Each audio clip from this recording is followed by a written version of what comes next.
दिनै मोनसे माने नेगेटिभ सावगारि उल्था मोनसे सावगारि नुबाय प्रमद बर' बिथाङा खुगायावल' हिर' खिन्थु खामानि मावनायाव जिर' बे बाथ्राया दिनै आखरे आखरे माने फोरमान जाबाय बिथाङा बुंदों जोंखौ जिएसपि एबा अ बर'आ माने बिपिएफ जों एलाइन जानाया बारा जाथिनि थाखाय माबा मोनसे माने दुर्भाग्यजनक खोथा बेबायदि होननाय बुंनाय जों नुबाय थादों ससियेल मिडियाआव बिराद मिनिथावना खोथा आरो 2020 सनाव जिएसपि नि एमसिएलए घनश्याम दास जाय माने दिहिरा समष्टिनिफ्राय देरहादोंमोन बिथांखौ लानो खारग्रोसो लानो खारग्रोनाय एलायन्सखौ सोर खालामग्रोदों फार्स्ट टाइम इउपिपिएलआथ' माने आउट अफ केपासिटि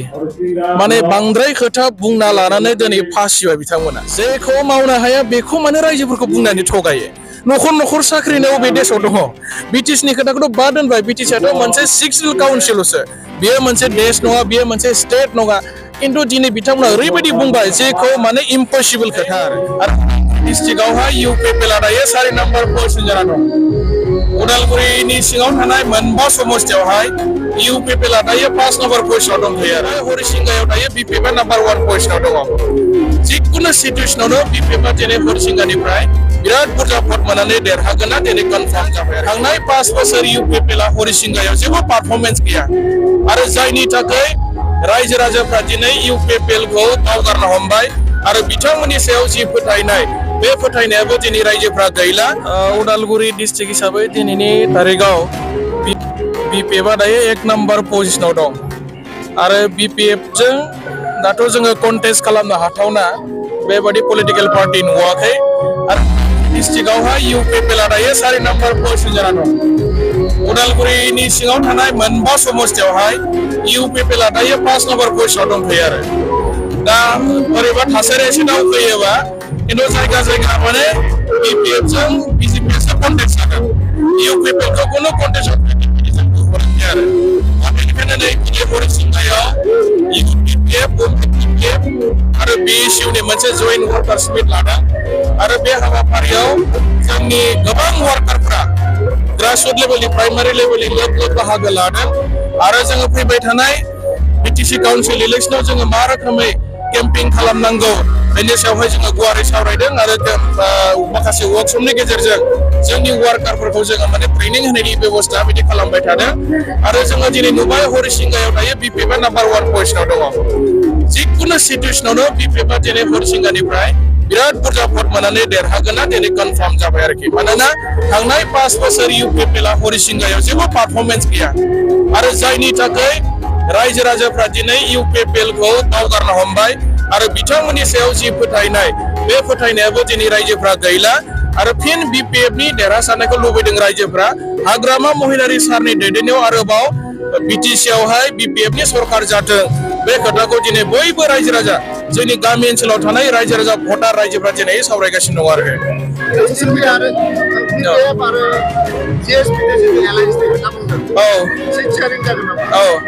सिट शेयारिं खोथा फैयाखै आरो एलायन्स माने सावरायनाय दासिमबो फर्मेल जायाखै जोंना मोनसेल' खोथा सानदों हाइकमान्डआ जे सोरबा जोंखौ सहायना आवगायबोयोबा जों बेखौ मस्ट वेलकाम मानोना दिनैनि तारिखाव माखासे जायगायाव जिएसपिआबो अबावबा 3000 4000 5000 10000 भट बिथांमोनाबो भट बेंक दं माखासे जायगायाव आरो दिनै नोंथां बिराद मिनिथावना खोथा प्रमद बर' बिथाङा बुंदों जोंखौ जिएसपि एबा अ बर'आ माने बिपिएफजों एलाइन जानाया बारा जाथिनि थाखाय माबा मोनसे माने दुर्भाग्यजनक खोथा बेबायदि होननाय बुंनाय जों नुबाय थादों ससियेल मिडियाआव बिराद मिनिथावना खोथा आरो 2020 सनाव जिएसपि नि एमसिएलए घनश्याम दास जाय माने दिहिरा समष्टिनिफ्राय देरहादोंमोन बिथांखौ लानो खारग्रोसो लानो खारग्रोनाय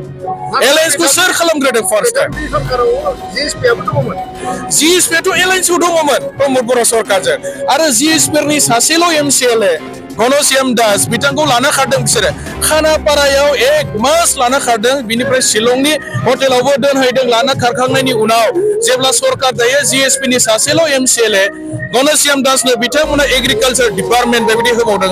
आरो गावसोर ज' माने सरकार सालायदों बर'जों थांनाय 4 बोसोराव दा दिनै माने बिपिएफजों एलाइन जाजानो गिनानै गावसोरनो मोनसे गिनाय हाबदों जे बर'जों एलाइन जायोब्ला बिसोरो बिराद बुरजा भट मोनसिगोन आरो दिनैनि तारिखाव UPPL नि गावसोरनि इंटरनल जितु इनफरमेशन बिदांनिफ्राय जोङो खोनानो मोनदों जे मोनब्रैल' सिबियारा दं UPPL आरो उदालगुरि जिल्लायावथ' बिसोर जिर' जाखासिगोन दा बेनिखायनो बिथांमोना बिराद मोनसे संखिनाय हाबदों गिनाय हाबदों आरो बिथांमोना माने दावहाया जानायनि आवगायावनो सारेन्डार खालामनायसो जों नुदों आरो UPPL खौ आरो 1 मासनि उनाव बिथांमोननि सरकारनि जितु टार्मसा जोबोब्ला नोंथांमोना नुगोन जे UPPL नि हाजार माने दैदेनगिरि लिडारफ्रा दिनै माने BPF आव जइन जानो थाखाय रेडि आरो जोंजों गोबां माने UPPL नि लिडारफ्रा जों दिन तारिखाव जुगाजुगाव दङ नाथाय मोनसे सोलिबाय थादों रायजोफोरनि गेजेराव भट फैयोब्ला बयबो मोनसे स्ल'गान लानानै भट बियो होनना बुंदों जेरै UPPL सरकारा गरे गरे साकुरि थिग बेबायदिनो 17 बोसोराव BPF आ गोबां बुंनानै भट लाबाय होनना बुंदों बेबायदि समाव दा आथिखालनि समाव माबायदि भट बिगोन UPPL आथ' माने आउट अफ केपासिटि माने बांद्राय खोथा बुंना लानानै दिनै फासिबाय बिथांमोना जेखौ मावनो हाया बेखौ माने रायजोफोरखौ बुंनानै थगायो न'खर साख्रिनि अबे देशआव दङ BTC नि खोथाखौथ' बाद दोनबाय BTC आथ' मोनसे सिक्सनेल काउन्सिलसो बेयो मोनसे देश नङा बेयो मोनसे स्टेट नङा किन्तु दिनै बिथांमोना ओरैबायदि बुंबाय जेखौ माने इम्पसिबल खोथा आरो जेखौ मावनोनो हाखाथारा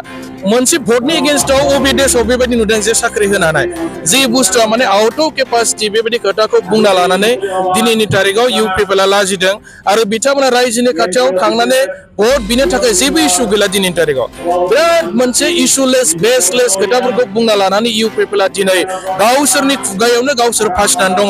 आरो बेनिखायनो रायजोफोराबो कनफिडेन्स लस जाबाय UPPL नि सायाव बिथांमोना जेबो मावनो हायासै जेबो मावनो हायाखिसै बिथांमोना न'खर साख्रि होनायनि खोथा आरो इनफ्रास्ट्राक्चार डेभेलपमेन्टआथ' जेबो मावनो हायाखिसै दाखालि बावै मा बुंखो जे 82% लायनो BTR सुक्तिया जाफुंबाय 82% जाफुंलायबा उदालगुरियाव जानो गोनां NIT आम्बागाव जानो गोनां माने ITI सेन्टार माब्ला होबावगोन 5 बोसोर जोब्बाय दिनै बिथांमोननि सरकारा दा बेनिखायनो रायजोफोरा बिथांमोननि खोथा बुंनायाव परिबर्तननि नामाव भट होदोंमोन 2020 सनाव BTR सुक्तिनि गेजेरजों बर' ओनसोलाव गोबां माने जौगानाय जागोन रायजो राजाफ्रा जौगागोन बेबायदि सानदोंमोन किन्तु दिनै मोनसे माने नेगेटिभ सावगारि उल्था मोनसे सावगारि नुबाय प्रमद बर' बिथाङा खुगायावल' हिर' किन्तु खामानि मावनायाव जिर' बे बाथ्राया दिनै आखरे माने फोरमान जाबाय आरो दा बेनिखायनो दिनै रायजो राजा बिथांमोना UPPL नो ट्रेक्टरनि सावगारियाव भट होनो थाखाय दिनै माने थियारि नङा इस्ताहार कमिटि मोनसे अलरेडि दाबाय जोङो आरो जोङो मेनलि इयुथ्सफोरखौ फकास खालामनानै खामानि मावनो नागिरदों इयुथ्सफोरनि डेभेलपमेन्टनि थाखाय बिथांमोननि आत्मसंस्थापननि थाखाय 100 कोटि थाखा बाजेटआव हमनाय जागोन वुमेन डेभेलपमेन्टनि थाखाय 40 कोटि एडुकेसन बिथिङाव जोङो डेभेलपमेन्टनि खामानि मावनो नागिरदों जायफोर जोंनि BTC ओनसोलनिफ्राय जायखिजाया मिडियामनिफ्रायनो आरोखि जायफोरा माने टप 10 जायगा आवग्रिनांगोन बिथांमोन बायदि स्टुडेन्टसफोरनो मेट्रिक आरो हायार सेकेन्डारियाव जायफोरा टप 10 जायगा आवग्रिनांगोन बिथांमोननो 5 लाख थाखा जोंनि BTC गभर्नमेन्टनिफ्राय माने रां बान्था होनायनि बाथ्रा BPF हान्जाया दिनैनि तारिखाव माने बेखौ डिसिसन हिसाबै लाखाबाय आरो जाहाथे जोंनि स्टुडेन्टफ्रा आवगायलांनो हायो बिनि थाखायबो PhD स्कलारफोरनो स्कलारशिप होनायनि बाथ्रा जायफोरा माने खेला गेलेनो बिराद इन्टारेस्टेड गोसो दङ बिथांमोनखौ इन्टारनेशनेल पर्यायनि माने माबोरै जोङो गेलेगिरि महरै जोङो माने ट्रेनिं होनायनि गेजेरजों दैखांहरनो हायो बेबायदि माखासे गोबां डिसिसन उनाव जोङो इस्ताहाराव फोसावगोन बेबायदि माखासे डिसिसन लाबाय किन्तु मेट्रिक परीक्षा